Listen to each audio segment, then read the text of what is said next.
Sasho sangena thina singalala endleleni indaba ze1KZN TV okuzona ihamba phambili namuhla. Kweqa isiboshwa sibheke enkantolo eMthunzini. Umama nendodana babulawe bagqitshwa ndawonye. Kanti wemayibuye uthi abantu sebezikhulumele. Nena bakambombosho omnyama indaba ze1KZN TV nifundele uphilano kaCebe Khulu kaMzimba umntwana uyakhuleka sanibonana. Kuyaqhubeka ukuthungathwa kwesiboshwa seqa kwemoto nebiyithelwe kuyibosho embili zenkantolo yaseMthunzini inyakatho nesifundazwe saKwaZulu-Natal namuhla ekseni. Lezi ibosho embili beziyogwetshwa kwenkantolo yaseMthunzini ngecala lokubulawa kwamaphoyisa omgwaqo amabili eNkodibe eMtubatuba ngonyaka u2021 maqede kwathathwa kweibhamu zawo zomsebenzi esebulewe. Iyo le video esabulale kwezokuxhumana namuhla ebonisa umunye ojele ekhomba ngesibhamu omunye wabasolwa obesedubulekile kade ezama ukweqa emotweni ebihambisana nomunye umsolwa enkantolo eMthunzini. Lona omunye umsolwa kubikwa ukuthi ukwazile ukubaleka emva kokulimaza ngokusansimbi omunye wengalo yemthetho besemotweni. Labasolwa bebeyogwetshwa enkantolo yaseMthunzini ngecala lokubulawa kwamaphoyisa omgwaqo amabili uSizwe Sithole noMxolisi Lamula ababulawa eNkodibe eMtubatuba ngo2021. Omunye kulabasolwa weyamaniswa nokubulawa kukaSayitsheni Nkosinathi Ngcobo owayolanda uzakwabo ePort Danford ngawunyaka 2021. Wonke lamaphoyisa esebulewe kwathathwa izibhamu zawo zomsebenzi. Okhulumela uphiko loklebe uSimphiwe Mhlongo usiqinisekisile lesigameko. Siyasiqinisekisa isigameko esenzeke lapha nendaweni yaseMpangeni namhlanje ekseni lapho igang yama-Hawks ezinze lapha eRichards Bay biyobhukha khona abasolwa lapha ejele laseqala kabusha beyovela-ke enkantolo yaseMthunzini lapho bebhekene khona-ke namacala okubulawa kwamaphoyisa ayedutshulwe endaweni yaseMtuba ngo-2021 August kanye nelinye iphoyisa laseSikhawini ladutshulwa lapha ePort Danford ngawo u-2021 kwakumhla 27 August. Bebebhekene-ke nalawo macala kanye-ke nokutholakala nezibhamu ngoba ngesikhathi beboshwa ngawo September ka2021 batholakala nezibhamu. Bathe mabesahamba-ke namaphoyisa be-R34 bezojoyina nje N2 omunye wabasolwa bese gadla kukapteni wama-Hawks base befula icapha-ke bephuma bezama ukubaleka. Lo omunye-ke wakagwala ukwazile ukuthi adubuleke onyaweni wabanjwa-ke khona la bebezama khona ukweqa. Kwathi-ke lo okulungane Valentine Mkhize wakuphumelela ukuthi abaleke usagcwele amathafa-ke njengamanje. Uphiko lama-Hawks kanye namaphoyisa nje asendaweni abhisi njengoba sikhuluma phansi phezulu afuna yena lo msolo. Uthi uqhameka udumele ngozi olungeqwa ntwala umndeni wakaMncibi endaweni yaseGubhuza ngumasipala waseMzumba ogwini oseningizimu yaKwaZulu-Natal ngemuva kokutholakala kwezidumbu zamalunga lomndeni ezimbili ziqhitshwa emgodini ongashoni ngeledlule. Ukhulumela lomndeni uThokozani Mncibi uthi okubakhathaza kakhulu ukuthi sekuboshwa amalunga omndeni amabili asolwa ngokuthinteka kulesigameko. Uzinwaya amakhanda umndeni wakaMncibi ukhala ngokuthi awazi uzothathani uhlanganise nani njengoba umele ukungcwaba isaguga sakolomuzi nendodana yaso. Sishayeke ingozi engeqiwa ntwala la kuduke umamncane nomfowethu uSibonelo abanye abamazi ngogiji wakaMncibi kaGubhuza banyamalale la ekhaya ngolesibili okubuhlungu kakhulu labafana hayi ukuthi bayizihlobo la ekhaya babashana la ekhaya kusho ukuthi babulele umalume nogogo wabo okuyisehlakalo singakaze sisizwe la kaGubhuza. Echaza isimo athole umamncane wakhe nomfowabo bekuso. UMncibi uthi akazi ngempela ngabe boneni njengoba abasolwa ebulale amalunga lomndeni ngesihloko. Basebenzise imoto yala ekhaya bababopha izandla nezinyawo umfowethu bamfaza ngeacid ebusweni isalwazi naso sisongwe ngezintambo yabona lento eyenzeke la ekhaya asiyazi ngoba besingazi ingxabano besingazi lutho nje sibona abantu singababoni nje Iyoduduza umndeni, imeya kamasipala waseMzumbe izwakalise ukukhathazeka ngokubulawa kwabantu abahlala ngaphansi kwalo masipala. Indlela ababulawe ngayo ibe buhlungu kakhulu ngoba ugogo ngathi ubulewe kwase kubulawa naye indodana bathathwa bayiswa ehlathini la befike khona kwambiwa umgodi bafakwa khona phakathi emgodini base beyagqitshwa. Kusho ukuthi ke ngenhlanhla siyasithi ke ngesintu igazi lomuntu liyakhuluma ngokubuka kwethu ke abamndeni ngokuzobheka ekhaya bafika bekho labantu ngobese besilandisa ke bathi babe sebehamba bethinta umndeni la eduze nezihlobo nomakhelwane kwahanjwa kufunwa nje la kuze khona kwafikwa khona ehlathini bekusolakala ukuthi ibonakala imoto yala ekhaya ngakhona okuyinto ethusayo emangazayo ukuthi kulesikhathi esikhona kusenabantu abenza ubulwane obufana lobu siyacela ke emphakathi wakithi naloma kuthiwa nixabene ngani kodwa ke ungazithatheli umthetho esandleni ungabulala umunye umuntu konke sikwenzayo asifaka bomthetho Khona manjalo amaphoyisa aseqinisekisile ukuthi sekuboshwe umlisa oneminyaka engama-20 aphinde athi athungatha owesibili umsolo. Ntando yenkosi Dlamini ezindabeni ze1 KZN TV ngibika ngise-St Faiths. Umsunguli weqembu lezombusazwe mayebuye eAfrika uFloyd Shivambu uthi ukuhamba ngegcawu ezifundazweni ezahlukene kulelizwe kumkhombisile ukuthi abantu bakulelizwe bafuna ukubona leli qembu lingenele ukhetho libe nezinyunyana zabasebenzi nezinhlangano ezimele kumphakathi. uShivambu usho lokho ke eseThekwini kwaZulu Natal ngesikhathi ke ehlangene namavolontiya leli qembu ukuzolalela imbono yawo. Sifisa ukuthi leli qembu kube yilolodwa kube futhi lokuqala elizokwazi ukuphendula abantu mabebuza ukuthi nizoyenza kanjani imisebenzi eminingi na. Abantu bakithi akaze bakwazi ukuphenduleka lapho kodwa bayakwazi abahola ukufika bezothi we will create millions of jobs sustainable meaning bazokwazi ukwakha imisebenzi epermanent ngoba sonke siyafisa ukusebenza imisebenzi epermanent. Lena ngeminye yembono evele kulomhlangano walenhlangano wokulalela amavolontiya ngokuthi ngabe ningasungulwa iqembu elisha lezepolitiki. Ekhuluma namavolontiya lenhlangano uShivambu uthi maduze bazobhala usomqulu wenqubomgomo wayo lenhlangano. We have not yet started writing the documents of Africa Mayibuye, but we are going to start immediately after this consultation because all provinces would have been captured. We do not want to have afterthoughts and only want to integrate the perspectives of people only after we have started writing documents. But now we are going to start the constitution and we're going to start the founding statement, the founding document of Africa Mayibuye. uShivambu uthi enye into abazolisana nayo kule nhlangano yabo ukulwisana nosopolitiki abaqambukela ezindabeni zamakhosi kulesi sifundazwe. We are saying that the institution of traditional and royal leadership must not be interfered with by politicians. They must be allowed to regulate themselves. If there are disputes within traditional leadership, there must be a mechanism that is presided over by Isilo Samabandla to say, let us resolve our crisis without the interference of politicians. We know what politics have done to the institution of traditional leadership.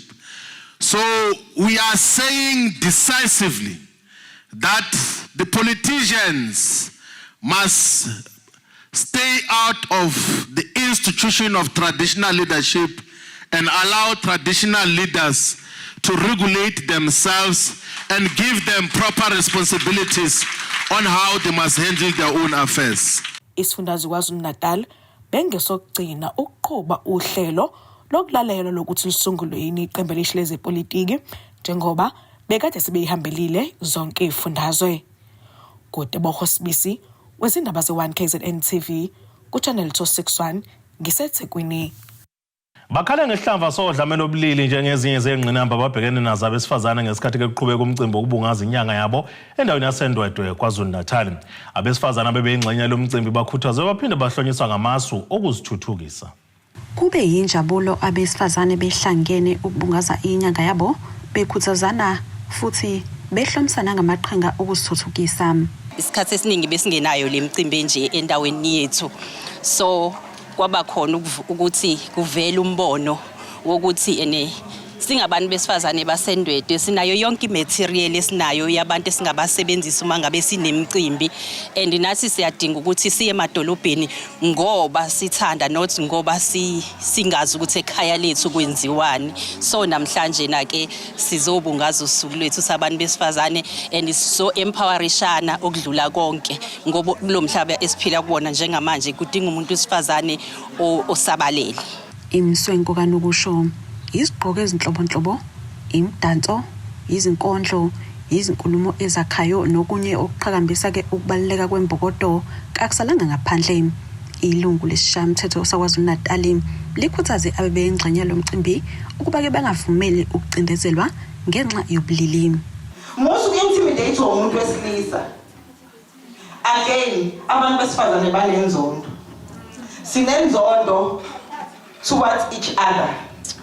Kunalento ukuthi mangabe behind closed doors kukhulunywa ngokuthi ake sinyuse umaseme kube uyena lapha phambili kube umuntu wesifazane eqala ozothi cha angabe umaseme ngcono ancamela umuntu wesilisa athi akube uyena yindaba asisuse lonto ayisifanele kanti sizobonakalisa kanjani ukuthi ukuzizwe lishintshe ukuzizwe libe into esifunayo kufanele kube khona abantu besifazane ngaphambili kwethu kufanele lidwe abantu besifazane. Namhlanje sikulento esikuyona because umuntu wesifazane was denied the position of being a president of this country. Kukhalwe ngesihlava sokubulawa kwabesifazane njengezinye zezingqinamba esabhekene nabesibhudakuleli. Challenges esibhekane nawo kwenyanga abantu besifazane kakhulukazi abantu besifazane bebulawa abantu besilisa. Sizothi singabantu besifazane asukume silwelwe even abantwana bethu kulesikhathi samanje. Kubaleke kakhulu umuntu wesifazane kufanele ukwazi ukuyimela akusho ukudependela komunye umuntu ukuyimela umuntu wesifazane either uyasebenza noma usebenzi. Most especially abantu abaningi banalento yokuthi umuntu wesifazane kufanele uze ube nomyeni. Angisho ukuthi kubi ukuba nomyeni but kuhle nako noma ngabe usukhona lapho usunayo umyeni but kufanele ukwazi ukuyimela. Simele ukusebenza ngokuzithemba singazibukeli phansi and sisupportane njengabantu besifazane. If kukhona osekulevel engaphezulu asimsupport naye and if kuna someone ophumelelayo hamba ukhulume naye ubuze ukuthi wenze kanjani. So lokho nje kakhulu kungigqugquzela singabantu besifazane ukuthi we can make it. Ezindabeni ze1 KZN TV kubika uNtombi khona Mvubu eNdwedwe. Ake sithi ishelele itolo nenabeselo siyabuya futhi nezinye zendaba.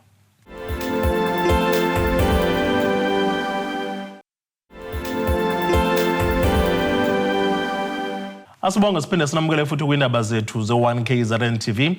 Nazo ke zona indaba esithi izo ezihamba phambili namuhla. Kweqa isiboshwa sibheke enkantolo eMthunzini. Umama nendodana babulawe bagqitshwa ndawonye. Kanti wemayibuye uthi abantu sebezikhulumele. Ungaphumeleli kommeli wamangali phoqa ukuba ke lihlehlisela umhlangazi ishagalolunye kumandulo. Icala lesilisa sendaweni yaseNyonini eNewcastle enhle KwaZulu-Natal osolwa ngokudayisa idende ngokungekho emthethweni. Abamangali baleli icala baveza ukuthi bafisa ukubuyisela izimali zabo njengoba bethola ukuthi idende zinabanikazi bazo abasemthethweni.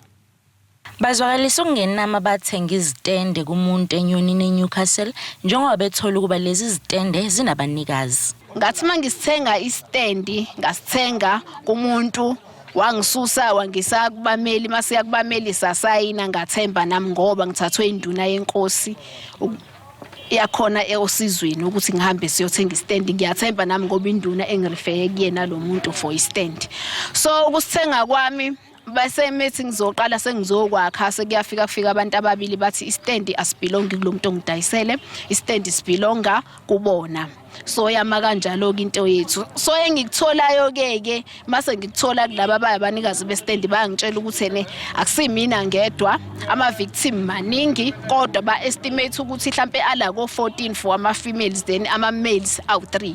Kodwa njengamanje njengoba sila ecourt abakhona bawu3 abebezoba ufakazi ngoba namhlanje bekuzongenwe ecourt. Baqhubeka ngokuthi bafisa ukuba kube khona ubulungiswa bekwazi ukubuyelwa izimali zabo. Thina sibesifisa nje ukuthi nje sithole ubulungiswa bokuthi sibuyelwe izimali sizokwazi ukuthi sithenge ngoba phela sasithenga nama material.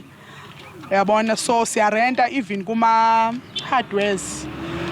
Ngoba phela afuna ngabe sesawathatha ama material so siyarenta per day imali okay sebasenzela ukuthi kube inyanga kodwa nje fanele kurente thina lahlala khona urentele nezingane urentele imaterial yonke leyo nto leyo. Sifisa nje ukuthi nje sithole imali zethu back ngoba sekuyisikhathi esidansisa sezizamile saya naseko police station athembise kodwa nje cha imali yakho nasithola. Kanto induna yalesi sigodi uthi lona usewuhlumeze kakhulu umphakathi waseNyonini. Ifika lapha yana ihlukumeza umphakathi lapha ya idayise izitende zayo ezifica zingakhiwe bese fika yona ithi inelungelo nayo ukuyidayisa idayise indawo esidayisiwe idayise kabili. Uma ngabe uthenga izitende ezimbili wakhe kwesode ungakhile afika sinqamule afaka umuntu ngapha. Asesithatha lesinqumo ke manje sokuthi ke angimletheke la enkantolo namhlanje akazochaza ukuthi igunya ke lelingaka lenzayo ulithatha phi ukuthi ke manje aqole abantu ngento engekho engenzeki ngeke udayisa into kabili ongcono makungeyakho ungeza enkantolo uzomangela lo muntu owayidayisa. Iqhubeka ngokuthi icala lihlehlisela umhla ka9 kuMandulo. Sikile unkinga ke manje kodwa sithe mase singenakela enkantolo ke kwasho ukuthi uphethe ummeli ke mina ke bengingafikanga nommeli kodwa ke ummeli wami sengimfonela umkhabela sasisibeka kumhla ka9 ke kulenyanga ezayo kuSeptember ukuthi sizobuya akazovela la enkantolo siza ukuthi ke kusuka phi ke kuyapi umphakathi nje uhlukumezeke ngaleyo ndlela ufika kimuzi okhala lapha njengomuntu owababeka lapha sinobamkonyana manje nami sengikhetha ukuthatha isinqumo sokuthi ke angize enkantolo. Yilokho ke kubhekene nakho. Kubi kuthobeka dladla ezindabeni ze1KZN TV ngisenkantolo yeManje Madadeni eNewcastle. Umnyango wemisebenzi yomphakathi esifundazweni KwaZulu-Natal uthi ngaphambili nombiko womcwaningo amabhuku uveza ke izincomo ezingezinhle zokusetshenziswa kwemali ngendlela engafanele waqhamisa namaphutha abalelwe ngaphezulu kwamashumi ke amabili. Kulonyaka ke lo mnyango uthole iphutha elilodwa ukuhluleka nokukhokhela sonkontileka ngesikhathi kepha bathi lokhu kuyigxathu ke likhomba impumelelo uma ngabe beqhathanisa nangesikhathi esedlule. Umnyango wezemisebenzi yomphakathi KwaZulu-Natal uthi ngokwawo uthole izincomo ezinhle zomcwaningo emabhuku yize unephutha elilodwa lokuhluleka ukukhokhela osonkontileka ngesikhathi. Laba bathi basho kanje ngoba basuka esikhathini lapho bebethola khona izincomo ezinamaphutha amaningi. Today's audit outcome that was announced to the team at Public Works is one which I would term as a clean audit, but unfortunately when you look at audit standards, if there's findings, which we have one finding on the 30-day payments, one would then receive an unqualified audit opinion, which in essence for Public Works over the years we've grappled with expenditure management, we've grappled with contract management, we've grappled around the AFS, the annual financial statements, the annual performance plans, and you will see on all aspects that we are measured with, we've received clean audits on them with the exception of expenditure management. I think the problem that's highlighted out in the media and one is reading about it is an issue around finances within the province and Public Works being a creature of instructions. I think our difficulty rests with the fact that we rely on client departments, and if client departments do not pay us on time, we then cannot honor the invoices that we need to honor, and that's what puts us in the predicament that we are in. We've tried to put an objection in, but we've decided in the interest of everyone, we will shelve that. But come 2026, the mantra for us is clean audit, and we're going to strive quite hard to get to that, especially around the one finding of the non-payment of people within 30 days. Ugavenda uthi uphenyo olwenziwe kwezisebenzi zemnyango lube impumelelo, ezinye zixoshiwe, ezinye zamiswa, kanti ezinye zaqondisa izigwegwe. We've had numerous investigations. You would note that we've dismissed our Chief Financial Officer, we've dismissed our Head of Infrastructure, our Head of SEM. We've successfully implemented all forensic matters that have been shelved for the past 5 years. We've brought it to the fore. We've also ensured that whilst we've attending to this, we've looked around the part of corrective discipline, whereby those that we've seen that are willing to apply self-discipline, we've given them suspensions. We've also meted out final written warnings, and we're happy to note that consequence management previously was a material finding in the 24-25 financial year. We have a clean audit on consequence management. We've also tirelessly undertook the whole issue around progressive discipline, whereby we're wanting people to apply self-discipline. So the current findings, which is before a tribunal, is that of the current HOD, but that matter is sub judice, and it's a matter that the Premier would pronounce on, and I think that's coming to its finality as well. Ezindabeni zo-1 KZN TV ngu-Ayanda Dube ngisemgungundlovu. Ake sithi ishelele itolweni nabeselo siyabuya futhi nezinye zindaba.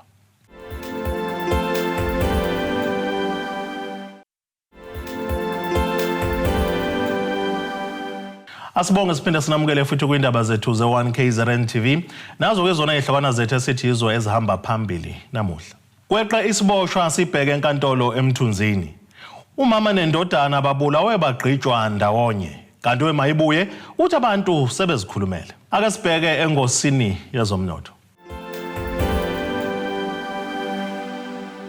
Iranda kuleli ngu-17.61 kwidola laseMelika, libe ngu-20.61 kupondo waseBrithani, libe ngu-23.87 kwi-euro yase-Europe. Intengo yegolide ingu-$3,354.66 ounce, kuthi intengo elongahluziwe ibe ngu-$65.85 umbhongolo. Ake sibheke engosini yezemidlalo. Ikole iphumelele kwibhola lomnqakiswano emqhudelwaneni we-K Motsepe Schools Championship okuyi-Help Mekar College yase-Gauteng neManza Mtombo yase-Western Cape zizomela ke eNingizimu Afrika kumqhudelwano omkhulukazi we-International Youth Netball Challenge ezobanjelwa ezweni lase-Singapore. Lezi ikole ezimbili ziphumeke phambili kulo mncintiswano obungenelwe izikole ezingama-36 emqhudelwaneni obusa Northwest ngempela sonto. Kulonyaka amaqembu ezikole ebhola lomnqakiswano abeqhudelana emidlalweni we-K Motsepe School Championships abeqhamuka ezweni lonke bengama-36. uPeter Ledwaba we-Motsepe Foundation uthi izikole ezinqobe kulo mqhudelwano zizoyomela iNingizimu Afrika emqhudelwaneni we-International Youth Netball Challenge eSingapore. On behalf of the Motsepe Foundation Board of Trustees, we think the winners that were here deserve the win, and we congratulate them on their path to Singapore. And those that got position 2 and 3, the monies that we give to them are for development of their school's netball courts or any facility that they deem fit in their schools. Umengameli webhola lomnqakiswano abesifazane esikoleni ezweni lonke uDai Wuli uthi izikole zenze kahle kulo mqhudelwano ngemkomelo yazo zizowusebenzisa ukuyithuthukisa. Just seen tremendous growth amongst our children. The other success stories are we've got a number of our players that have been through this program that are now playing in the Protea team.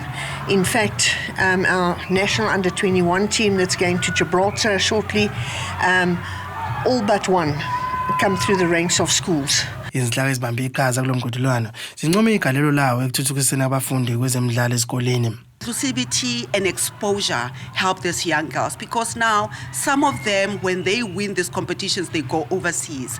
Then they are not overwhelmed. They know that this girl, the same age as me, even though we're coming from different background, but we are here for the same thing. And they can participate with confidence, and some of them even outshine. They come back with trophies, which is making us excitement because we started to build a good foundation for them. Umnyango wezemfundo uthi ubambisene ngendlela nabahleli balomqhudelwano ezikoleni zakuleli. This is a program which is very important for us, and for us also as a department, we can't do it as government alone. So we also rely on partnerships, and hence we are very thankful of the partners that we have here, the Motsepe Foundation as well as Sanlam, What is important, you'll see when we do prize giving, the schools, the monies that the schools will be winning, it doesn't go to the school as cash, but the school utilizes those winnings for a project that will develop the school. Abaqeqeshi bezikole ezimbili ezinqobe kulo mqhudelwano bathi bazofike bendiziseleke phezulu kwi-flag laseNingizimu Afrika eSingapore. Sisuke Cape Town si travel 14 hours sifike lana siwine, then kumele siwina phambili singawini. Our aim is to win there again. We are going to win. Very excited, very relieved at this stage. I think it will kick in later, and very excited for Singapore later in the year. But at this stage, just very proud of the girls and all the work they put in. Lo mqhudelwano ubuzibula kwimidlalo eminyaka yonke yehlukene ye-K Motsepe School Championships ehlanganisa izikole ezingu-13,000 eqale kule mpelasonto iyoze ke iphele ngoMfumfu kulo nyaka. Ezindabeni ze-1 KZN TV kubiNkosi Mthembu eNorth West. Akasibheke nathi isimo sezulu esingalindeleka.